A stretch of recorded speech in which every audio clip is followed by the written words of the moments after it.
This Saturday, former IBF super featherweight champion of the world, Joseph Diaz, will challenge Devin Haney for the WBC lightweight championship. Before we get into the details of the video, please like and subscribe. It would greatly help our channel grow. So in this video, we'll discuss what Joseph Diaz needs to do to become the new WBC champion.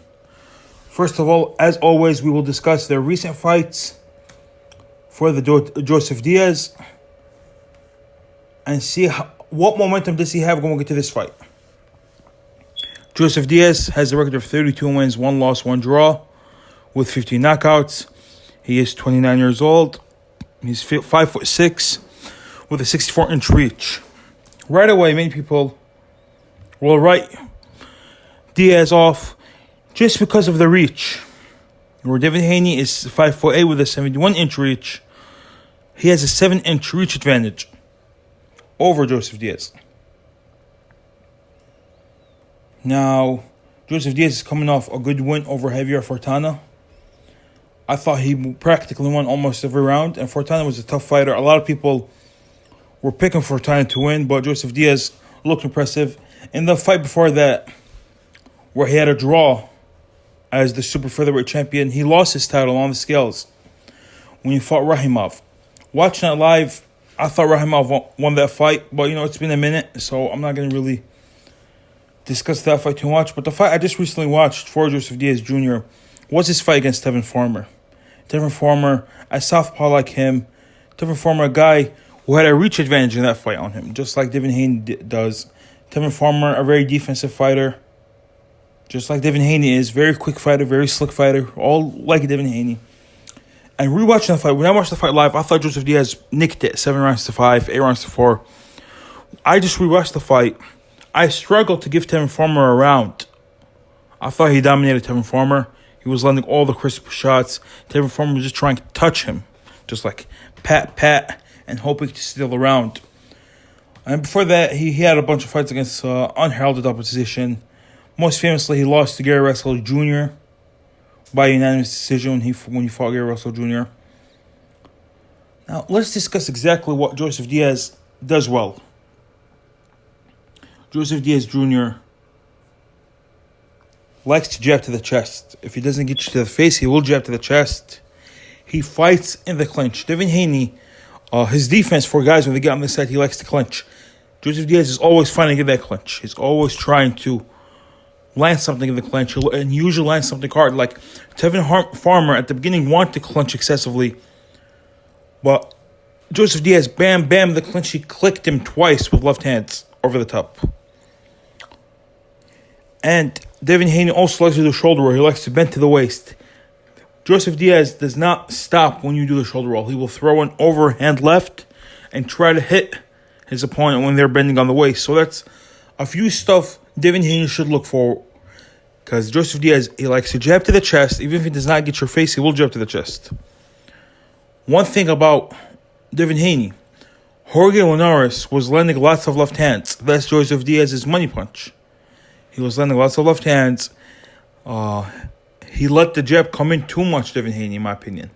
The jab was landing too much. He wasn't really defending the jab. He was just looking at the right hand.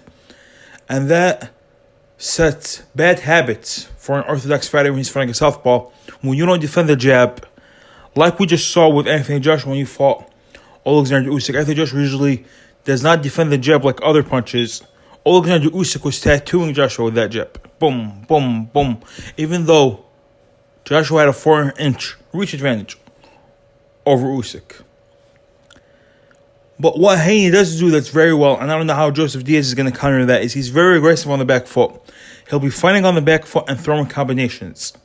So with a big reach, I'm not really sure how Haney could do that. In my opinion, Haney needs to make this fight close. He's a good inside fighter. He's a good mid-range fighter.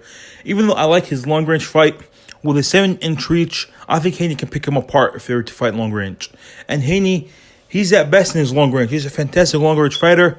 Not too good in mid-range, not too good in the inside. I think Joseph Diaz should make this fight an inside fight, a tough fight, a wear-you-down type fight. Because, in my opinion, we did see Devin Haney get wore down throughout that fight against Jorge Linares. Because I thought He performed fantastically well in the first 7 rounds, Devin Haney. But then he started to get tired. He started getting less focused as the fight wore on. And he got hurt in that round, in the tail end of round 10. Barely made it out of round 11. And, lost round 12 as well. So I thought he lost the last 3 or 4 rounds against Linares.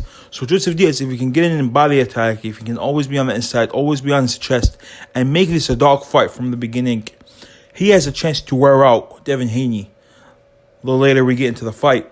Maybe he can stop Devin Haney because what George Kambosos Jr. just showed us a week ago and what Alexander Usyk showed us a couple months ago, when you're fighting the huge favorite in their hometown, in their on their channel, with their brand and with their promotion, you need to fight him looking for a stoppage. Box beautiful, yes.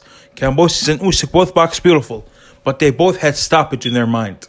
And that's what Diaz has to do as well if he wants to pull off the upset. And I think he can pull off the upset.